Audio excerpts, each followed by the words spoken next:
그곳을 떠나 갈릴리 가운데로 지날새 예수께서 아무에게도 알리고자 아니하시니 이는 제자들을 가르치시며 또 인자가 사람들의 손에 넘겨져 죽임을 당하고 죽은 지 3일 만에 살아나리라는 것을 말씀하셨기 때문이더라. 그러나 제자들은 이 말씀을 깨닫지 못하고 묻기도 두려워하더라.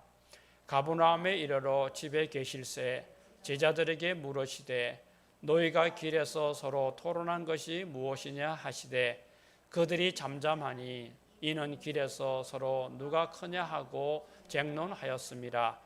예수께서 앉으사 12 제자를 불러서 이르시되 누구든지 첫째가 되고자 하면 무 사람의 끝이 되며 무 사람을 섬기는 자가 되어야 하리라 하시고 어린아이 하나를 데려다가 그들 가운데 세우시고 안으시며 제자들에게 이르시되 누구든지 내 이름으로 이런 어린아이 하나를 영접하면 곧 나를 영접함이요 누구든지 나를 영접하면 나를 영접함이 아니요 나를 보내신 이를 영접함이니라.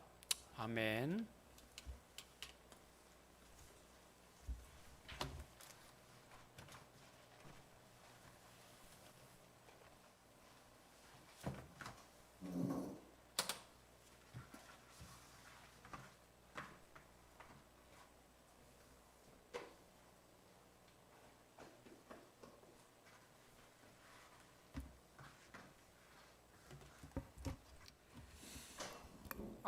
오늘도 마가복음 우리 이야기입니다. 여러분 여기 나오는 그 그림이 어디인 줄 아시죠? 많이 보시지 않았어요? 산티아고, 스페인 가는 그 산티아고로 가는 길입니다. 오늘 길에 대해서 다시 한번 더 말씀드리겠습니다. 우리가 지난번에도 생각해 보았지만 길을 걷는 이유가 뭔가요? 다 목적지로 가기 위함입니다. 예수님과 제자들도 길을 걸어가고 있습니다. 예수님은 제자들과 함께 똑같은 목적지에 도착하기를 바랍니다. 그런데 예수님은 걱정이 되었습니다. 정말 이 제자들이 나와 똑같은 목적지로 갈 수 있을까? 그러면서 예수님은 걱정하십니다. 오늘 본문은 두 번째 순환 예고가 나오는 본문입니다. 첫 번째 순환 예고는 지난주 봤던 것처럼 가이사라 빌립보라는 동네로 지나가실 때 기류에서 하셨습니다. 그때는 제자들이 부름받고 한 1년 반쯤이 지나던 때였습니다. 그러나 예수님이 말하는 순환 예고에도 그들은 아무런 변화가 없었습니다. 베드로는 예수님을 잡고 그럴 수 없다고 항변하기까지 합니다. 그래서 예수님은 그런 베드로를 향해서 사탄아 물러가라고 말씀하시기까지 하셨습니다. 오늘 두 번째 순환 예고도 길을 가시면서 하십니다. 지금 예수님은 변화산을 떠나서 가버나움으로 가시고 계셨습니다. 이렇게 예수님과 함께 길을 가는 제자들, 예수님은 길에서 예수님이 고난당할 것을 말씀하시는데 지금 제자들은 예수님의 말씀을 들은 이후에도 자기들끼리 서로 토론하고 지나가고 길을 가고 있었습니다. 그 토론의 내용이 예수님의 말씀하신 순환 예고가 아니었음을 우리는 살펴보게 될 것입니다. 이렇게 예수님도 길을 가고 있고 제자들도 길을 가는데 지금 2년이 지난 때인데도 계속 예수님이 길을 가는 목적과 제자들이 길을 가는 목적이 평행선을 이루고 있습니다. 같은 길을 가는 것 같지만 평행선은 만나지 않습니다. 이것이 참 예수님에게는 슬픈 일이었습니다.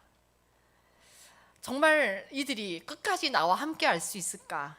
이게 예수님에게는 큰 고민이라 오늘은 누구에게도 알지 말고 제자들과 나만 만나자고 하십니다. 이렇게 가버나움에 도착한 때는요, 바로 변화산 사건이 있었던 후였습니다. 변화산에서 어떤 일이 일어났는가를 한번 봅시다. 변화산에서 예수님이 베드로와 야고보와 요한을 데리고 갑니다.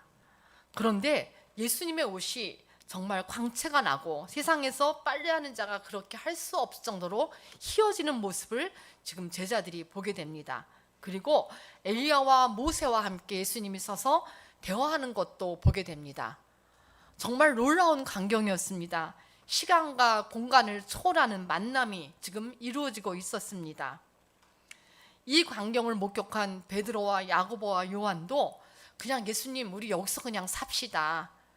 저 세상 내려가면 너무 복잡하고 어둡고 힘든데 그냥 여기서 우리 머무르는 게 좋지 않습니까? 라고 말할 정도로 그곳은 참으로 아름답고 정말 놀라운 광경 속에 지금 그들이 있는 것을 볼 수가 있습니다. 예수님은 이 일을 뒤로하고 다 내려가기를 원했고 그래서 내려와서 지금 갈릴리 쪽으로 가고 있습니다. 갈릴리, 그곳은 예수님이 초창기 선교가 있었던 장소입니다. 제자를 부른 장소입니다. 갈릴리 북서쪽에는 가버나움도 있고 벳세다도 있습니다.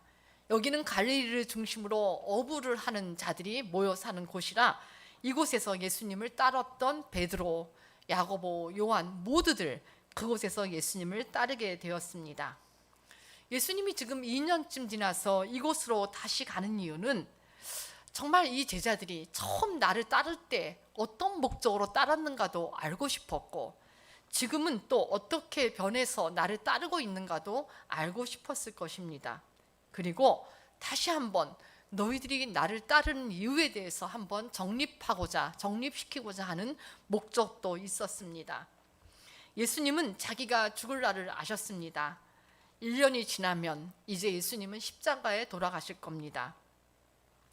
이 예수님이 세상을 떠나기 전에 예수님의 제자들은 확실히 예수님이 어떤 길을 가야 되는지를 알기를 원했습니다. 그리고 제자라면 같은 길로 같이 합류해서 걷기를 원했습니다. 그래서 평행선을 가는 게 아니라 이제는 예수님의 길 안으로 들어오기를 바랬던 것입니다. 그래서 예수님은 지금 제자들을 교육하시는 것입니다. 만약에 이 12명이라도 예수님이 원하는 그런 예수님의 제자됨의 길을 온전히 안다면 정말 이들이 변화된다면 이들이 나가서 세상을 변화시킬 수 있을 것이라고 예수님은 믿었습니다. 12명이 변화되면 하나님은 이 전체 온 세상을 변화시킬 수 있는 커다란 힘으로 나타날 수 있다고 믿은 것입니다. 제가 대학 시절에 그 역사학에 들어가서 책을 읽으면서 토인비 책을 읽었습니다. 거기서 토인비는 도전과 응전이라는 말을 하면서 창조적 소수자를 말합니다. 이 땅에는 많은 사람이 있지만 역사를 이끌어가는 사람들은 창조적 소수자다 이렇게 말합니다. 몇 명이 변하면 역사도 변할 수 있고 그 나라도 변할 수 있고 세계도 변할 수 있다는 겁니다. 저는요 여기 있는 여러분들이 그런 소수자가 되기를 원합니다. 창조적 소수자가 되기를 원합니다. 예수님도 12명을 변화시키면 그들이 전 세상을 변화시킬 것을 믿었던 것입니다. 이렇게 토인비의 주장이나 예수님이 오래전에 말했던 모든 것들 이것은 틀린 것이 아닙니다. 정말 소수가 완전히 예수님 안에서 변화되면 그들은 이 땅을 변화시킬 수 있는 커다란 힘으로 될 것입니다. 이렇게 해서 예수님은 그들에게 두 번째 순환 예고를 하셨는데도 불구하고 예수님의 제자들은 그것을 깨닫지 못합니다. 그리고 잘 모르면 한번 물어봐야 되는데요. 물어보는 것도 힘들어해요. 왜 그랬을까? 예수님은 지금 십자가 진리를 계속해서 제자들에게 말씀하려고 노력하는데 제자들은 그 진리에 관심이 없었던 것입니다. 예수님이 여러 번 말씀하시지만 그것을 깨닫지 못하는 것은요, 진리에 관심이 없다는 거예요. 그렇잖아요. 우리가 누가 말하는 거를 내가 관심이 있으면 굉장히 잘 들어요. 그런데 내가 관심이 있으면 아무리 들어도 그거는 흘러나가 버리게 됩니다. 이들이 생각하는 십자가 길은 전혀 예수님이 가는 그런 모습이 아니었습니다. 예수님의 십자가 길과 이들이 생각하는 예수님이 가는 길은 전혀 다른 길이었기 때문에 예수님이 나는 죽게 될 거야, 나는 넘김을 받을 거야 이런 말에 관심이 없었던 것입니다. 그리고 이들은 모르면 물어봐야 될 텐데 물어보기도 두려워했습니다. 왜 그랬을까요? 이거는 뭐냐면 나는 지금 정치적인 어떤 욕망이 있어요. 나에게는 큰 꿈이 있어요. 그런데 만약 예수님한테 다시 물어봐서 자기들의 꿈이 깨질까 봐 묻지도 않는 거예요. 생각해 보세요. 예수님한테 다시 물어서 예수님 대체 그게 무슨 소리입니까? 왜 예수님이 왜 매를 맞고 넘김을 받고 십자가에 죽어야 됩니까? 라고 묻는 순간 예수님이 다시 말하면 그들의 모든 꿈은 깨어질 것이기 때문에 그들은 물으라고 생각도 안 했다는 겁니다. 두려워했다고 말하기도 합니다. 정말 우리가 진정으로 두려워할 것은 뭐예요? 우리가 정치적인 야망이 이루어지지 않는 것, 일상에서 우리가 부를 누리는 것, 이런 게 우리가 원하는 그런 것이 아닙니다. 정말 우리가 두려워하는 것은 우리가 정치적인 욕망을 이루지 못하는 것, 부자가 되는 것, 이런 게 우리가 안 될까 두려워하는 게 아니라 정말 우리가 두려워할 것은 예수님을 믿었는데도 불구하고 우리가 구원에 참여하지 못하게 될까를 사실 우리는 두려워해야 될 문제입니다. 그런데 지금도 세상에는 주님을 이용해서 많은 것들을, 세상 것들을 얻고자 하는 사람이 굉장히 많습니다. 제가 아는 어떤 분이 아주 큰 교회를 다니더라고요. 그래서 물어봤어요. 했더니 거기에 보험을 하러 가면 보험이 잘 된다 그러더라고요. 사람이 많기 때문에. 이렇게 사람들은 주님이라는 이름을 이용해서 자기가 얻을 것을 얻기 위해서 예수님을 믿는 사람이 많다는 거예요. 진리에는 관심이 없어요. 십자가의 진리에는 별 관심이 없고 그리스도를 이용해서 세속적인 영예와 이익을 얻는데 관심이 있는 사람이 오늘 믿는다고 하는 사람 중에도 되게 많다는 것입니다. 예수님의 제자들도 이렇게 두 번째 순환 예고를 들었지만 조금 더 변화되지 않았습니다. 그걸 어떻게 아냐면 그들은 길을 가면서 예수님이 순환 예고를 두 번이나 했는데 그들도 같은 길을 하면서 그들은 토론하고 있습니다. 예수님은 물어보니 너희들이 뭘 그렇게 토론하냐? 오는 길에. 토론의 주제는요, 길을 걸으면서 누가 더 큰가를 서로 토론했던 것입니다. 누가 예수님이 그 예루살렘에 들어가서 정말 하늘 영광을 얻고 그곳에 하나님 원하시는 메시아의 역할, 그들이 원하는 정말 커다란 정치적인 왕이 되면 그때 누가 제일 먼저 옆에 오른쪽 왼쪽으로 앉냐? 그게 그들의 주된 관심사였던 겁니다. 그래서 그들은 길을 걸으면서 계속해서 누가 더 크냐라고 지금 토론하고 있는 것입니다. 예수님이 순환당한다고 하는 그 말씀에는 관심도 없고 제자들 사이에서는 권력 서열이 굉장히 중요했습니다. 아마 이런 논쟁이 벌어진 이유는 변화산을 갔다 온 베드로와 야고보와 요한의 그 말 속에서 시작된지도 모르겠어요. 예수님이 특별히 3명만 데리고 들어갔거든. 거기 갔거든요. 그러니까 그들은 와서 자랑하면서 야, 나는 정말 그 하나님의 영광을 목도했어. 내가 아마 예수님이 왕이 되면 그 옆에서 내가 가장 큰 권력 서열 1위가 될 거야. 또 뭐 야고보도 세베대 아들 모두가 베드로와 요한과 야고보가 그런 교만한 마음을 가지고 그들 사이에서 말하자 제자들 사이에서 이런 논쟁이 벌어지지 않았나 싶습니다. 사람들은요, 이렇게 비교하기를 좋아해요. 경쟁하기를 좋아합니다. 요새 우리 사회에도 이런 경쟁 문화가 엄청 팽배해져서 이런 경쟁 사회에서 이겨내지 못하면 내가 도태되는 것 같고 불행해지는 것 같고 또 내 자식이 그런 경쟁 사회에서 이겨내지 못하면 다 쓸모없는 인간이 될 것처럼 그런 불안함들에 다 있습니다. 그리고 교회들도 마찬가지예요. 교회가 큰 교회가 되지 않으면 우리 교회는 없어질 것 같은 그런 불안함에 다들 이런 상황 속에서 우리가 살고 있습니다. 그러나 정말 이렇게 경쟁에서 위로 올라가는 것이 행복할까? 제일 인생에 불행한 사람은요, 항상 1등하는 사람이에요. 중간에 있는 사람도 별로 두렵지 않고 불안하지 않아요. 어떤 사람이 가장 힘드냐면 1등하는 사람, 1등 자리를 놓칠까 봐 가장 불안한 사람들이 그렇게 올라가 있는 사람들이에요. 이렇게 우리가 모두 다 1등으로 올라가려고 하다 보니까 그렇지 못한 사람은 좌절하게 되고 1등 빼놓고 모두가 다 불행한 거예요. 2등도 불행해요. 내가 1등을 못해서. 그래서 이 세상은 정말 행복한 사람이 없는 세상이 되었어요. 우리나라가 뭐 세계 6위라 그러더라고요. 정말 경제적으로 굉장히 많이 성장했어요. 오늘 이렇게 지나오는데 서울역 앞에, 서울 그 시청 앞에 꽃들이 너무 아름답게 가꿔져 있더라고요. 제가 그런 말 했어요. 야, 돈이 참 많아졌구나, 우리나라가. 옛날에는 살기 힘들어서 꽃을 볼 시간도 없었는데 이제는 그 광장 앞에, 시청 광장 앞에 정말 아름다운 꽃을 가꾸고 있고 그것을 한 사람이 나와서 관리하더라고요. 나라가 참 잘 살게 된 것 같아요.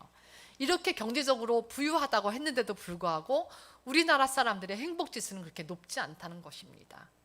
덴마크가 1위라고 그래요.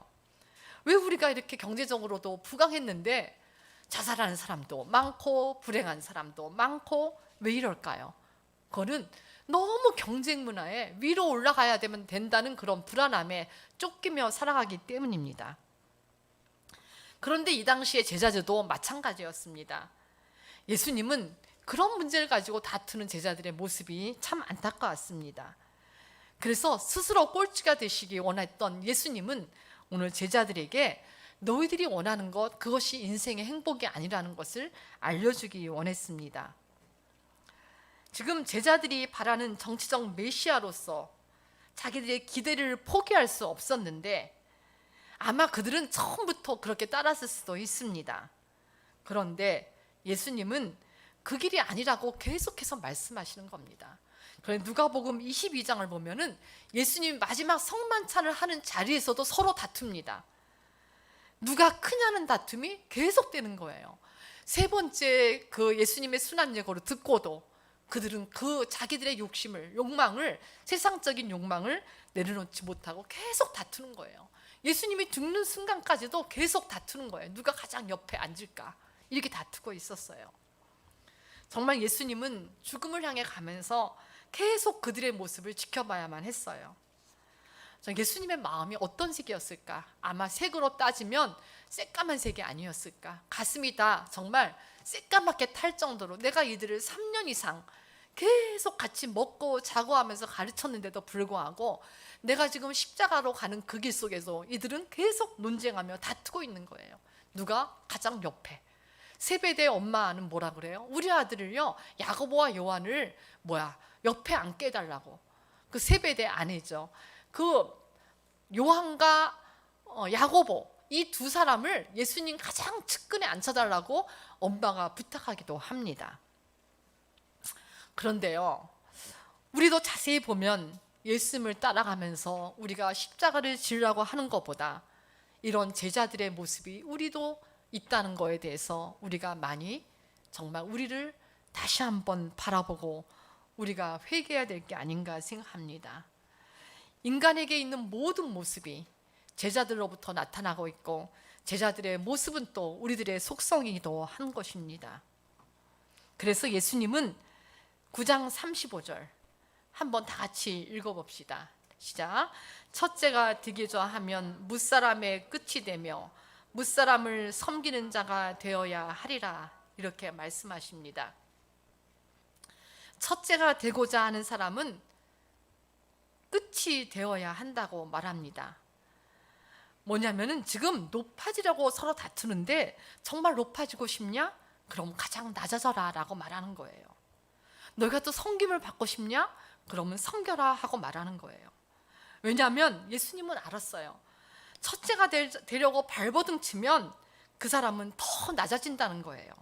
그리고 높아지려는 사람들의 비극을 예수님은 알았던 거예요. 그래서 예수님은 세상의 질서를 다시 바꾸기를 원했던 거예요. 그리고 우리에게 세상의 질서대로 살아가지 말어. 천국의 질서를 따러. 너희들이 높아지려고 하면 낮아져. 그리고 섬김을 받으려면 섬겨라고 하는 것들이 예수님이 말하는 천국의 질서였어요. 제가 사회생활을 했잖아요. 근데 참 재밌는 일들이 벌어지더라고요. 굉장히 친했던 선배인데 그래서 가끔 본부에 왔던 선배인데요. 되게 높은 자리에 올라갔어요. 근데 이 사람이 대하는 태도가 달라지는 거예요. 친했던 선배 모습은 없어지고 막 어깨에 힘주고 뭐 이렇게 나더라고요. 그러더니 이제 그 사람들은 임명직이니까 4년이에요. 끝나고 뭐 나갔는데 지금 어디서 목회도 못하는 것 같아요. 참 이게 세상에 그 사람들이 지위라는 것, 높이 올라간다는 것이 얼마나 허무한 건가를 잘 깨닫지 못하고 조금만 올라가면 힘주고 이런 모습을 볼 수가 있습니다. 그런 사람들이 내려가면 세상에 어디에 박혀버리고 나타나지도 않아요. 자기가 수치심에. 사람은 똑같은데 세상이 주는 지위 때문에 슬프기도 하고 기쁘기도 한 우리들의 모습이 얼마나 우리를 많이 지배하고 있는지 모르겠습니다. 예수님이 이제 정말 예수님의 교육 방법은 굉장히 실제적이에요. 실물을 가지고 교육하는 것을 볼 수가 있습니다. 그 다음을 보세요. 한번 다 같이 읽읍시다. 누구든지 내 이름으로 이런 어린아이 하나를 영접하면 곧 나를 영접함이요. 누구든지 나를 영접하면 나를 영접함이 아니요 나를 보내신 이를 영접함이라. 아마 이 시대는 우리 시대와 정말 다른 시대입니다. 왜냐하면 어린아이는 사람 축에 끼지를 못했어요. 지금 우리 어린아이는요 막 대접받는 세상이 되었어요. 셋째를 낳으면 걔는 학비가 다 무료예요. 이제는 뭐 둘째도 무료고 다 무료로 해준다 그러니까 여러분들 시집가서 빨리 애들을 많이 낳으면 모든 자녀가 다 무료로 학교 다닐 수 있는 세상이 옵니다. 예수님은 이 어린아이를 놓고 지금 제자들에게 정말 교육하고 싶었습니다. 지금 이 어린아이는 인간 축에도 카운트가 되지 않았어요. 예수님이 이제 큰 기적을 행하시잖아요. 뭐 오병이어의 기적도 행하도 보면은 여자를 빼고 먹은 남자 수만 계산하는 걸 보고 있어요. 여자도 사람 수에 안 끼었고 애들도 사람 수에 안 끼었어요. 이렇게 사람 수에 안 끼는 사람들이란 게 뭐예요? 사람이 아니라는 거죠. 무시당하는 거죠. 이런 상태는요 최근에 우리나라도 있었어요. 지금 우리가 여자가 이렇게 뭐 단회월 설교도 하고 하지만 제가 다니던 80년도도 목사 한 수 주는 여자 목사 한 수에 대해서 굉장히 부정적이었고요. 우리 조선시대는 여자는 사람이 아니었죠. 그래서 이렇게 차별받는 그런 세상이었는데 예수님 당시에는 여자나 아이들은 인간 축에 끼지 못했던 때였어요. 그런데 예수님이 그 어린아이 하나를 데리고 인간으로 취급받지 않는 어린아이를 데리고 세우면서 지금 교육하십니다. 너네들 지금 이 어린아이 봤지? 이 아이를 영접해. 사람으로 인정해. 이렇게 말합니다. 그럼 뭐예요? 곧 나와 똑같은 사람으로 인정하는 거야 라고 말하고 있는 겁니다. 세상이 작다고 생각하는 사람들, 세상에 소외됐다고 하는 사람들을 돌보라는 것입니다. 우리가 높은 자리만 좋아하지 말고 이 세상에서 낮다고 생각하는 사람들, 사람 취급 못 받을 정도로 어려운 사람들을 우리가 다시 한번 그들에게 눈을 돌려서 그들을 돌보라고 예수님 말씀하십니다. 여러분, 어떤 사람이 작은 자를 돌볼 수 있을까요? 높아지기를 원하면요 절대로 작은 자를 돌보지 않습니다. 제가 여동문에 나갔는데 제가 은퇴하신 여자 목사님 옆에 가서 이렇게 얘기하고 하는 시간이 있었어요. 그랬더니 어떤 선배 언니가 딱 부르더니 야 은퇴하셨는데 무슨 힘이 있다 그 옆에 가서 얘기를 하고 붙어있냐 이러더라고요. 사람들은요 굉장히 이상해요. 은퇴했으니까 힘이 없어. 그 관심 갖지 마라는 것을 그런 식으로 말하더라고요. 뭐하러 은퇴한 사람 옆에 가서 있냐고. 그러니까 세상의 모든 논리는요 은퇴하면 사람도 아니고 또 힘이 없으면 사람도 아니고 돈이 없으면 경제적으로 어려우면 사람이 아니라고 생각하는 게 오늘날까지도 기독교를 믿는 우리에게도 그런 모습들이 나타난다는 거예요. 그런데 예수님은 지금 말씀하세요. 이런 어린아이도 하나님이 창조한 피조물이야. 그래서 이 어린아이를 영접하는 것은 나를 영접하는 거고 이 어린아이를 영접하는 것은 곧 하나님을 영접하는 거라고 말하는 거예요. 왜냐하면 하나님이 생명을 줬고 하나님이 귀하게 이 땅에 내보내신 사람이야. 이 땅의 모든 사람들은 다 귀한 거야 라고 지금 예수님 말씀하시는 거예요. 너희들 자꾸만 올라가려고 하지 말고 한번 낮은 사람들을 케어할 수 있는 사람이 됐으면 좋겠어 라고 말씀하시는 거예요. 어떤 자도 귀하지 않은 자가 없는 겁니다. 제가요 어저께 탄자니아를 이렇게 소개하는 영상을 봤는데 탄자니아 거기서 탄자니아 되게 아름다운 해변을 이렇게 세계 여행 지도에서 보여주더라고요. 난 이제 탄자니아 온 저번에 우리 자시아가 탄자니아에 와서 와 탄자니아 어떻게 생겼나 구경했더니 해변가가 너무 아름다운 거예요. 근데 거기에 해변에 이렇게 기억하라고 하는 이렇게 조그만 동상들이 있는데 노예로 팔려가던 노예선이 떴던 그런 해변이었어요. 정말 아름다운 해변인데 거기서 노예들을 팔고 사는 일이 빈번했던 그런 장소였습니다. 너무 재밌는 것, 너무 슬픈 것은요, 백인들이 와서 노예를 잡아서 팔기도 했지만 더 힘센 흑인이 작은 부족을 쳐들어가서 잡아서 팔아버린 거예요. 자기들끼리. 정말 너무 슬픈 일. 나는 우리는 이제까지 그랬잖아요. 뭐 백인들이 들어가서 노예를 잡아서 노예상에 그런 게 아니라 더 힘센 부족이 힘없는 부족을 쳐들어가서 잡아서 백인들에게 팔기도 했다는 그런 얘기를 하더라고요. 이렇게 사람들은요, 힘이 있는 것 이런 거를 굉장히 중시하는 사회에 살아서 정말 모든 사람들이 노예로 파는 것은 힘없는 사람들이 팔려간 거라는 거죠. 백인들이 힘이 있었고 또 흑인에서 큰 부족이 힘이 있었기 때문에 힘이 없는 작은 부족들, 또 힘이 없는 흑인들은 계속 사람 취급을 못 받고 살았던 때가 사실 얼마 되지 않았습니다. 그들이 예수님을 모르는 사람이 아니었어요. 서구에 기독교가 들어가지 않은 것이 아니었어요. 그런데도 불구하고 세상은 그렇게 작은 사람들, 힘이 없는 사람들을 무시하는 세상으로 치닫고 있었습니다. 그런데 예수님을 믿던 제자들도 마찬가지였다는 거예요. 또 그런 모습은 오늘 우리에게도 있다는 것을 예수님이 오늘 말씀에서 지적하고 싶었습니다. 하나님 나라를 이루는 법이 있는데 그것은 뭐냐면 작은 자들이 없는 것입니다. 또 큰 자도 없는 것입니다. 큰 자가 작은 자가 되는 것이고 작은 자가 큰 자가 되는 것이 하늘나라의 법이라는 것입니다. 즉 모두가 평등하게 되는 곳, 그곳에는 권력 투쟁도 있을 필요가 없습니다. 제자들은 예수님의 십자가길을 배워야 했습니다. 우리도 오늘 살면서 예수님이 강조하시는 십자가의 길을 배우기를 원합니다. 그리고 그 길을 따라 걷기를 바랍니다. 이렇게 예수님과 제자들은 예수님이 돌아가실 때까지도 계속 평행선을 가고 있었습니다. 예수님이 십자가를 지라고 했지만 그들은 끝까지 십자가를 피했습니다. 이렇게 십자가를 지는 일이 쉽지 않은 일이었습니다. 얼마 전 사촌 오빠를 만났어요. 은퇴한 후 스페인의 산티아고 성지순례길을 걸었다고 해요. 뭐 끝까지 가서 900 몇 킬로를 걸었다고 합니다. 산티아고는요, 세인트, 성스럽다라는 말이고 야고보의 스페인어가 티아고입니다. 그래서 야고보를 성인으로 해서 산티아고라고 부릅니다. 그 길을 걷고 와서 오빠가 너무 좋았다고 그러더라고요.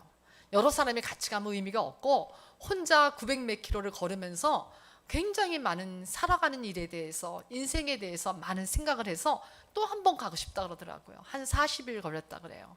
근데 한 번 또 되면은 갈 수 있으면 또 갈 수 있으면 좋겠다 합니다. 여러분도 한번, 저도 한번 건강이 허락되는 때 한번 가기를 원합니다. 그런데요, 여기를 걷는 이유가 있습니다. 거기에 끝은 야고보의 무덤이, 야고보의 시신이 발견된 곳이고 그거를 기념해서 성당이 세워진 곳입니다.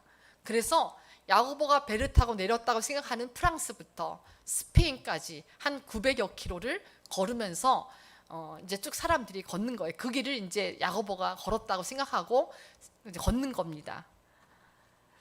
여러분, 아까도 말했듯이 야고보는요, 세베대 아들이에요. 세베대는 굉장히 부잣집이었어요. 보통 저기 어부들이 이렇게 뭐 가난한 집인지 모르지만 특별히 이 세베대 집안은 부자였어요. 아들도 역시 부자였겠죠. 아버지가 부자니까. 이 엄마는요, 예수님이 예루살렘을 가는 십자가 길을 가는 그 중에 따라와서 우리 아들을 오른쪽 왼쪽 세워달라고 했던 엄마를 가진, 치맛바람을 일으키는 엄마를 가진 아들이었습니다. 그런데요, 예수님을 돌아가시고 난 후 성령을 체험한 야고보, 그가 먼 길을 떠나서 복음을 전하러 스페인까지 갔던 것입니다. 여러분, 그 당시에 무슨 길이 있겠어요? 배 타고 내려서 계속 걸으면서 복음을 전한 길, 그 길을 우리가 그 야고보를 추모하고 또 야고보의 인생을 생각하면서 많은 사람들이 그 길을 걷는다고 해요. 뭐 2000 몇 년까지 뭐 26만이 걸었다고 하는데 계속해서 사람들은 많이 걷고 있습니다. 그리고 그 길을 걸으면서 많은 사람들이 새로운 인생의 길을 찾는다고 합니다. 그리고 정말 진정으로 내가 누군지를 알고 싶어 하는 사람들이 그 길을 걷는다고 합니다. 예수님의 부활을 경험하고 성령을 받은 야고보는 삶이 변화되었습니다. 예수님과 평행선을 가던 그의 삶이 이제는 예수님의 길에 합류해서 그 길로 걸었던 것입니다. 이제 변화된 그의 삶이 정말 십자가의 길을 걸었습니다. 야고보도 걸었고 또 우리도 걷기를 바랍니다. 그래서 정말 우리의 인생이 끝나는 날, 우리의 인생의 길을 보면서 사람들이 예수님을 발견하고 인생의 의미도 발견하는 그 시간이 꼭 되기를 바랍니다. 기도하겠습니다. 하나님, 우리가 지금은 많이 부족하지만 하루하루 우리가 변화되기를 원합니다. 우리가 하나님의 온전한 제자로 하나님의 십자가 길 위에 우리가 들어가기를 원합니다. 하나님, 우리의 약함을 도우시고 하나님, 우리에게 성령을 부어주셔서 이 길을 완주할 수 있도록 도와주시기를 바랍니다. 하나님, 정말 우리 모두가 다 새로운 교회에 들어가기 전 하나님, 우리가 변화된 사람들로 되게 도와주시고 정말 예수님의 부활을 경험하고 성령을 경험한 야고보가 변했듯이 우리 모두 변화되기를 원합니다. 예수님의 이름으로 기도합니다. 아멘.